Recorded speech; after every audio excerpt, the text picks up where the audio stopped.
ظہر کی نماز میں بھی عرض کیا تھا، سب سے پہلے تو یہ ذہن میں رکھ لیں کہ امام کی تکبیرات اور سلام سے آپ پیچھے رہیں، اٹھک بیٹھک میں بھی پیچھے رہیں، اور پھر جب سلام پھیر لے تو اس کے بعد 1 سیکنڈ کے لیے سوچیں کہ بھی اتنا اہم فریضہ ادا کرنے کے لیے اللہ نے بلایا ہے، اللہ تعالیٰ نے توفیق دی ہے، اور اتنا بڑا فریضہ ہے کہ یہ فریضہ نماز والا اللہ نے اپنے محبوب صلی اللہ علیہ وسلم کو اپنے پاس بلا کر اپنے دست قدرت سے عطا کیا۔ تو اب یہ ذہن میں رکھ کر پھر سوچنا ہے کہ میں اس کا حق ادا نہیں کر سکا۔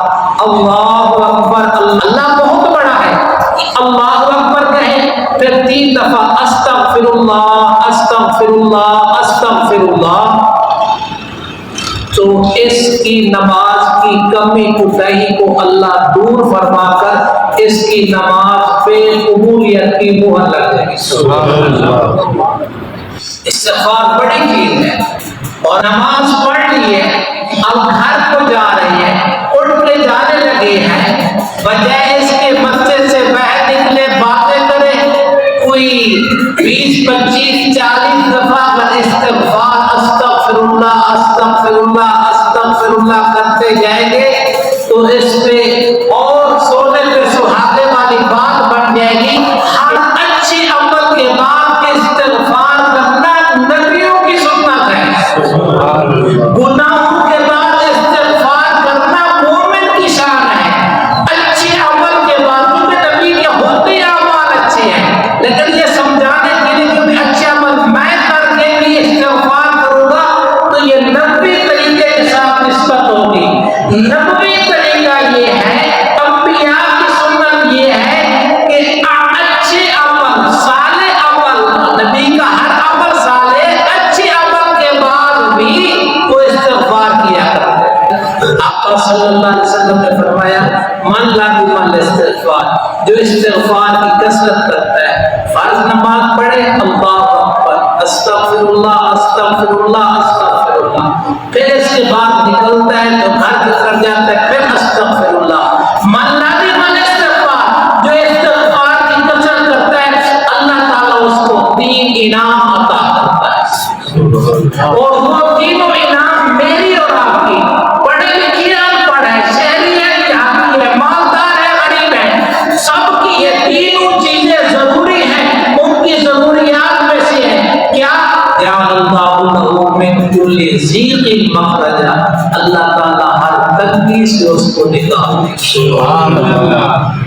جیسے آٹے سے بال نکل جاتا ہے، ایسے اس کو تنگیوں سے اللہ نکال دے گا۔ پہلا فائدہ۔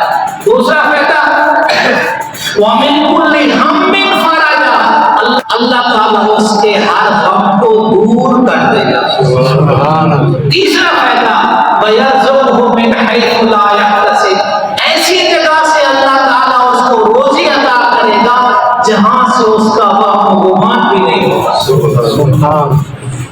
سورۃ نور میں اللہ تعالیٰ فرماتا ہے استغفروا ربکم، اپنے رب سے بخشش مانگو، استغفار کرو، انہ کان غفارا، بے شک وہ بہت زیادہ بخشنے والا ہے، یرسل السماء علیکم مدرارا ویمددکم باموال وبنین ویجعل لکم جنات ویجعل لکم انہارا۔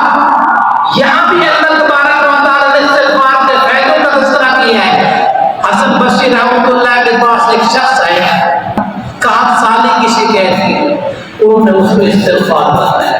دوسرا آدمی آیا تھوڑے وقت کے بعد، اس نے فقر و فاقے کا تذکرہ کیا، غربت کا تذکرہ کیا، اس کو استغفار بتایا۔ تیسرا آدمی آیا، اولاد نہ ہونے کا تذکرہ کیا، اس کو استغفار بتایا۔ چوتھا آدمی آیا کہ باغات خشک ہو رہے ہیں، پانی کا سلسلہ نہیں ہے، تو اس کو بھی استغفار والا نسخہ بتایا۔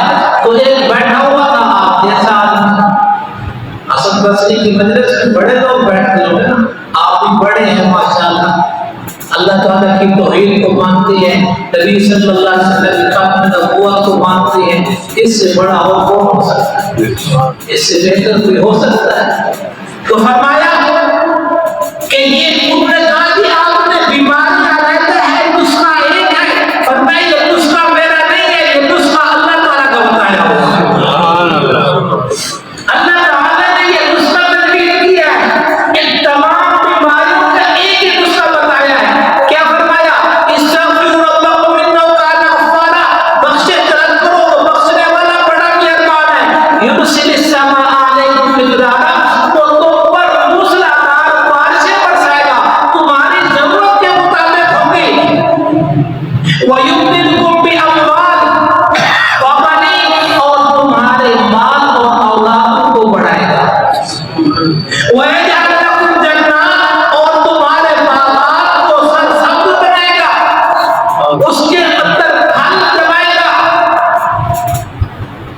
وَيَجْعَلْ لَكُمْ أَنْهَارًا، اور تمہارے لیے نہروں کو بھی چلا دے گا۔ استغفار کا عمل اتنا بڑا عمل ہے، فل پاور عمل ہے، اس کو کرنا ہے۔ ہر نماز کے بعد ایک مرتبہ کیا پڑھیں گے؟ اللہ اکبر، اور 3 دفعہ کیا پڑھیں گے؟ انشاءاللہ ابھی آپ نے پڑھ لی ہے، آپ کی نماز میں قبولیت کی مہر لگ چکی ہے۔